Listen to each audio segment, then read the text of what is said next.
Welcome to Chillin' 101. We hope this video helps. You start by cutting power at the breaker and confirming no live voltage with a non-contact tester. Once safe, set a stable ladder and put on gloves and glasses.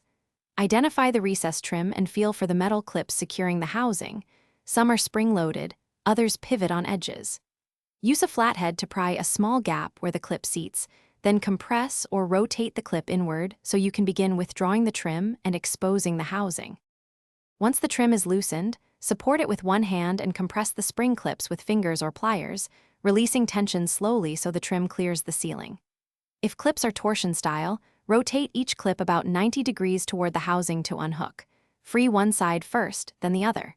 For corroded or tight clips, use needle nose pliers to grip and compress, taking care not to deform the housing flange.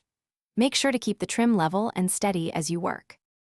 You now lower the housing carefully, watching wiring, disconnect connectors or mark wires before separating any hardwired splices.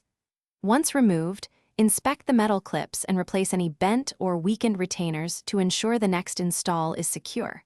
If a clip refuses to move, cut the clip tab as a last resort and remove the housing, but make sure you have replacement clips ready so you can restore proper retention.